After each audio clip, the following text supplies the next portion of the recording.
राधा रानी के प्रागट्य उत्सव की इससे पूर्व में आदरणीय श्री राम महेश मिश्र जी को सादर आमंत्रित करता हूं।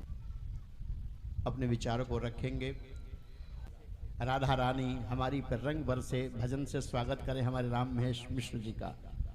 राधा रानी हमारी पे रंग राधा रानी के राधे तू बड़भागिनी बड़े भाव के साथ में ने तपस्या की और तीन लोक कारण करण सौ तुमरे आदि। हो राधा रानी हमारी पे रंग बरसे राधा रानी मिश्र जी के अनुभव को और उनके दिव्य वाणी को श्रवण करते हैं।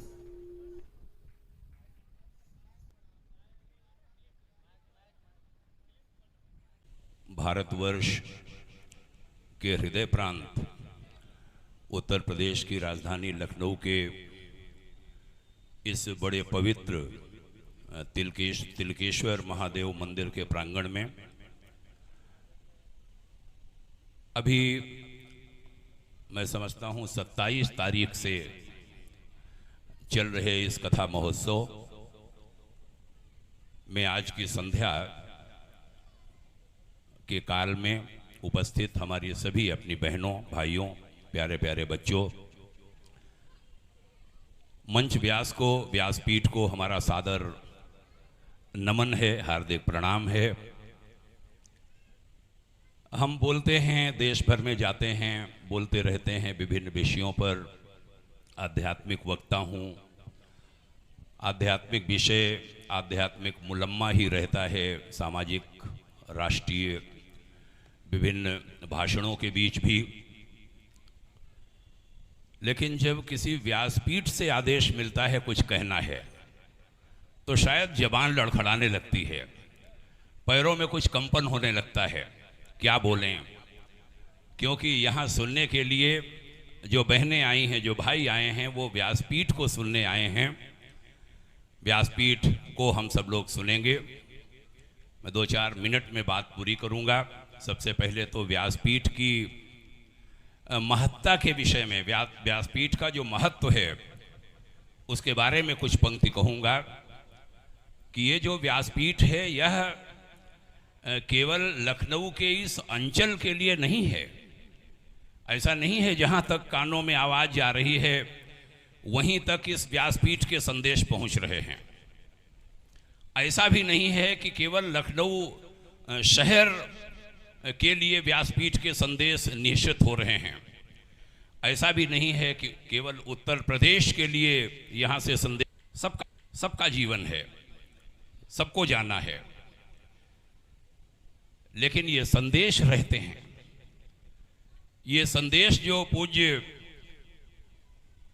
भाई संतोष भाई श्री महाराज की वाणी से निकल रहे हैं, इन संदेशों को यह आकाश अंतरिक्ष ग्रहण जो ईथर तत्व है पकड़ लेगा, उसको अपने गोद में ले लेगा और ये शब्द काम करेंगे हजारों करोड़ों लाखों करोड़ों वर्षों तक और लोगों का मार्गदर्शन करेंगे। इसलिए कहूँगा कि व्यासपीठ बहुत परम पवित्र है, परम पूज्य है। यहाँ से मिले हर संदेश को बहुत गहरे से ग्रहण कीजिए। यह निवेदन आपसे जो आदेश हुआ कुछ कहने के लिए, उसके क्रम में कहूँगा। नंबर 1 बात। नंबर 2 बात, भगवान गणेश का स्थान है और गणेश चतुर्थी अभी हमने मनाई, गणेशोत्सव मनाया। बहुत कम लोगों को जानकारी होगी कि भगवान गणेश का भारत की आज़ादी में बहुत बड़ा योगदान है। जब महात्मा गांधी भारत में नहीं आए थे, नेताजी सुभाष चंद्र बोस भी उस तरीके से सक्रिय नहीं थे। बाद के जो क्रांतिवीर आए वो तो बहुत बाद में आए। उस समय भगवान गणेश के गणपति मंडल बनाकर बाल गंगाधर तिलक ने महाराष्ट्र से 5-5 लोगों के समूह गणपति मंडल के रूप में बनाकर उन्होंने एक बहुत बड़ा तंत्र खड़ा कर दिया था भगवान गणेश को बेस में रखकर, और जिससे पूरे देश को उन्होंने बांध दिया था। देश भर में सेनानी खड़े कर दिए थे और फिर हमें लगता है 1915-16 के आसपास या ऐसे कोई वर्ष है, पूर्ति देने के लिए हर संभव प्रयास करेंगे।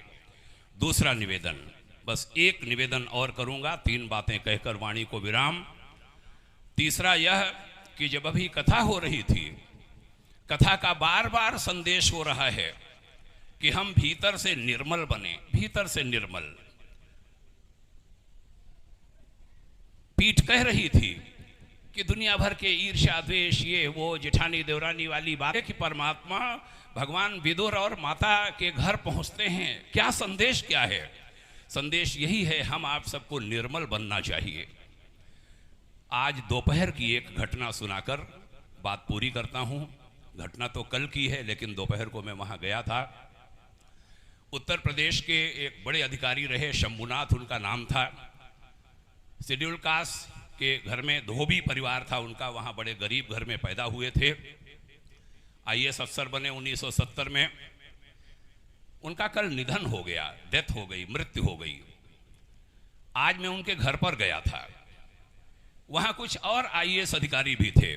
मैं सरकार में भी रहा हूँ, तो इसके मारे हमें बहुतों के आचरण चिंतन कैसा है वो सब मालूम है।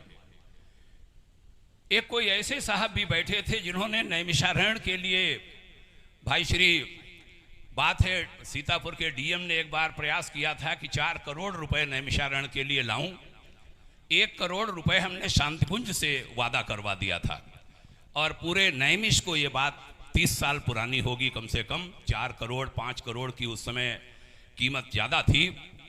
और पूरी व्यवस्था के बाद जब भारत सरकार में वो फाइल पहुंची, तो एक अधिकारी ने उस पर कुछ ऐसा लिख दिया था कि वो काम रुक गया था। वो भी आज वहां बैठे थे। तो मैंने उनका मुंह देखा, मैं चिंतन में डूबा कि एक ये जो शव पड़ा है बॉक्स में, एक यह है, एक लगभग इन्हीं की बिरादरी जैसे एक और साहब बैठे हैं। उन्होंने जीवन में जो वो एक अकेला हमारा अनुभव था जिसमें नैमिष तीर्थ के काम को उन्होंने रुकवा दिया था। शांतिकुंज से हमने ढेरों पैसा खर्च करा दिया था, लोगों को लाए थे, काफ़ी काम वहाँ किया था, स्वच्छता आदि का। तो मैं बैठा सोच रहा था कि एक वो हैं और एक ये हैं जो बॉक्स में लेटे हैं। उनके साथ मालूम क्या हुआ? वही बात कहकर मैं अपने आसन पर जाऊंगा। शंभुनाथ जी कल साहित्यकारों के मंच पर थे, स्वयं कवि थे, साहित्यकार थे। एक पुस्तक का विमोचन किया, हमारे मोबाइल में सब उसके चित्र हैं, आज अखबारों में भी खबर है। जीवन और मृत्यु पर वो बोल रहे थे। बोले कि मृत्यु का दिनांक, समय और स्थान नियत है। एक कथा भी सुनाई एक राजा की मृत्यु की, और सुनाया 2-2.5 मिनट में प्रक्रिया हो गई। कुर्सी पर बैठे बोल रहे थे, ऐसे सिर झुका, सिर लटक गया टेबल पर, और वहीं उनकी मृत्यु हो गई। कल शंभुनाथ की ऐसी मौत हुई। डॉक्टर कलाम की मौत को मैं बहुत अच्छी मौत माना करता था। हम लोगों की भी उम्र हो रही है, प्रार्थना किया करता हूं कि अब एक ही चीज़ है कि मृत्यु देना तो डॉक्टर कलाम जैसी, और कोई डिमांड नहीं है। अब बहुत कुछ दे दिया भगवान आपने। शंभुनाथ कलाम के भी आगे निकल गए, वहीं प्राण निकल गए 2 मिनट में। 80 साल के ऊपर की आयु। क्या कहना चाहता हूं, एक अस्पतालों में पड़े पड़े सड़ा करते हैं, और एक को ऐसी मृत्यु मिलती है। आदरणीय भाई श्री, मैं वहाँ बैठे ये सोच रहा था, वो अंदर पड़े और ये बाहर बैठे, इन सबको मैं देख करके ये सोच रहा था भगवान इनका कहीं भला करे।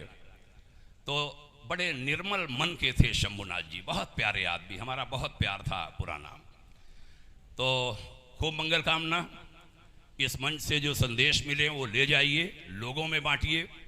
बुराइयां बहुत फैलती हैं, हजारों पैर लगाकर अच्छाई नहीं फैल पाती, क्योंकि यहाँ से जो अच्छी बात सुनते हैं उसकी चर्चा हम बाहर नहीं कर पाते। अच्छी बातों की चर्चा ज़्यादा करें, बुरी बातों को ढकें। बहुत बहुत शुभकामना आप सभी देवियों को, आप सभी भाइयों को हमारे हार्दिक प्रणाम। बाल रूप भगवान छोटे छोटे बच्चों को नमन, और व्यासपीठ को पुनः सादर नमन, बहुत नमन। आयोजक बंधु जो हैं हमारे, अमोल को मैं अमूल्य कहता हूँ, संध्या दीदी और वाजपेयी भाई साहब के बेटे को, ये अमूल्य हैं और ऐसे अमूल्य हीरे नौजवान खूब आगे बढ़ते रहें, खूब कथा कराते रहें, खूब काम होते रहें। जोरदार तालियां जरा इन युवकों के लिए। बहुत बहुत मंगल कामना। ओम शांति। बोलिए राधा रानी सरकार की जय हो। गागर में सागर भर दिया। अंतिम समय मृत्यु का दर्शन करके कल आए और सबके मन में एक पीड़ा होती है कि मैं भी चलते फिरते मर जाऊं, और चलते फिरते मर जाने के लिए हमें निरंतर पुण्य कार्य करते रहना चाहिए।